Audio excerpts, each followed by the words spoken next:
We just landed McDonald's! Yep, that McDo.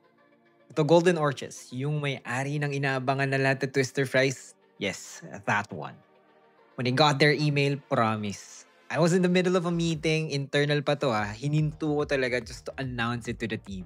Ganun ako ka-excited.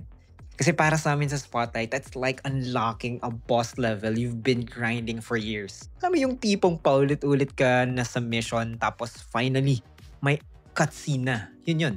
When I started Spotlight, I didn't just dream of landing big brands. Gusto ko ma-deserve sila. I wanted a day na hindi lang kami kinuha because mura, but because we're damn good at what we do.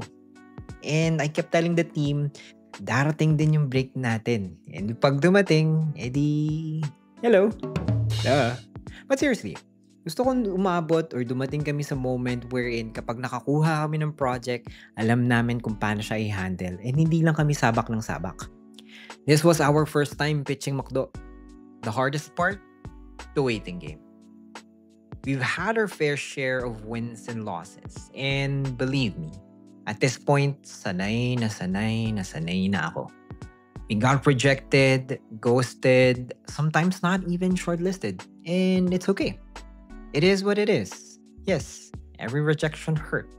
But now, looking back, kailangan pala namin yun. We weren't ready yet. Our systems were messy, our decks were pretty, pero walang soul. We needed those L's para matuto kami how to present, how to listen, how to handle pressure. Kasi minsan, gusto mo manalo, pero hindi mo pala alam paano mag-handle ng panalo. Damn! Who is you? Then one random weekday, the results came in. It says, you got the pitch. And honestly, I froze. Like, I knew exactly what to do. I could already imagine how the show will happen. And that's when I realized, you don't rise to the occasion. You rise to the level of your preparation. Damn! Who is me talaga? Pero syempre, tinry ko pa rin magpaka-cool. No, tipong, talaga ba sa nice lakas mo no? Sige, bounce na ako, G. Pero in reality, nanalo tayo. That project wasn't just a milestone. It was a mirror. It showed us how far we've come and kung gaano pa kahaba yung journey namin. Sa totoo lang, success isn't the finish line. It's the start of new problems. At mas mahabang approvals. Like, legit. Halos lagpas 100 comments na ako sa deck. Hindi pa kami nagsisimula. Pero ito yung takeaway ko.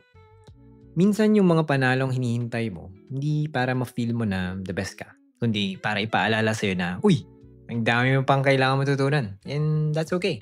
Kasi kung may natutunan ako, it's this. Big wins test small habits. And at the end of the day, we are all forever chasing better.